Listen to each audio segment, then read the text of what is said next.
Let's start our project by creating a resource group.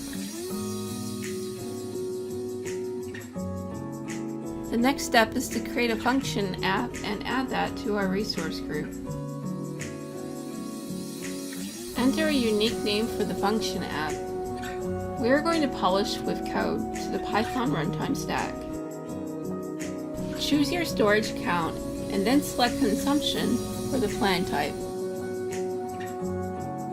Skip ahead to monitoring and enable application insights.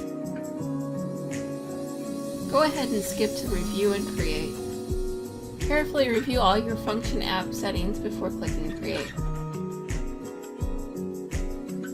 Check out your newly deployed and running function app. Open the project repo in Visual Studio Code and then navigate to the Azure menu. Select the local project and then add a new function. Choose the Azure Event Grid Trigger template and name your new function. We are going to use the default function template. This will simply log the event information and the message data. Our next step is to deploy the local function in our project repo to the Azure function app that we previously created.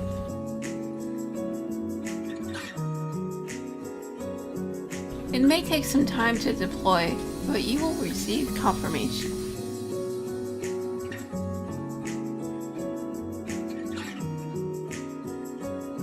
After deployment is complete, navigate to the Azure function app in the portal to confirm that the new event grid function has been added. Our next step is to create an event grid topic and add that to our project resource group. Choose a distinctive topic name with public access. And go ahead and skip ahead to create.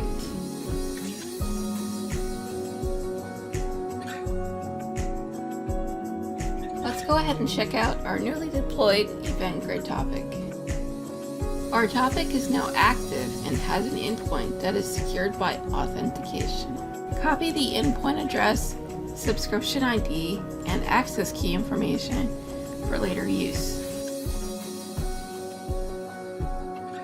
The next step is to add a subscriber to our event grid topic, so let's go ahead and do that now. After giving the subscriber a distinctive name, choose your Azure function as the endpoint type and your newly created event grid function.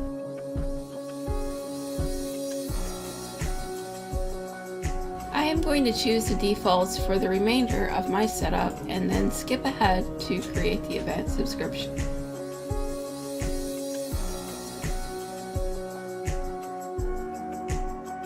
Great! We have now set up and deployed a subscriber to our event grid topic. Let's now test our project out by publishing to the event grid topic. Microsoft has some helpful documentation available. Here is our Postman request. It has the API version as a parameter. The event grid topic access key needs to be included in the header. Add a key name as shown with the access key as the value. The request body should be in raw JSON format for the event grid.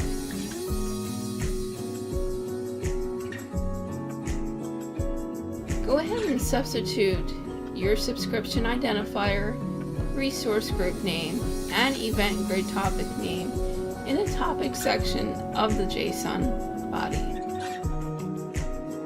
Here is a quick reminder on where to find this information.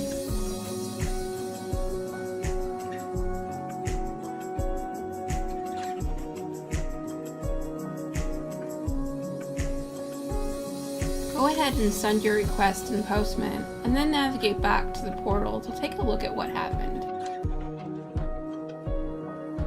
With our application insights, we have advanced monitoring and metrics that describe the activity in our event grid topic.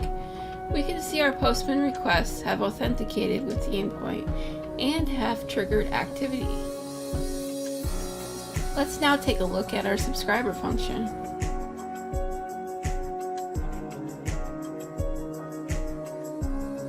Here we can see our subscriber function has had activity and processed events.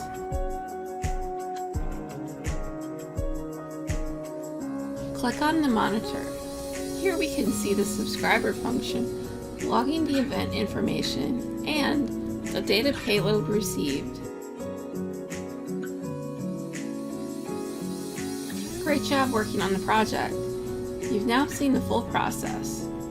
We published a message to the event grid, and that notified our subscriber Azure function.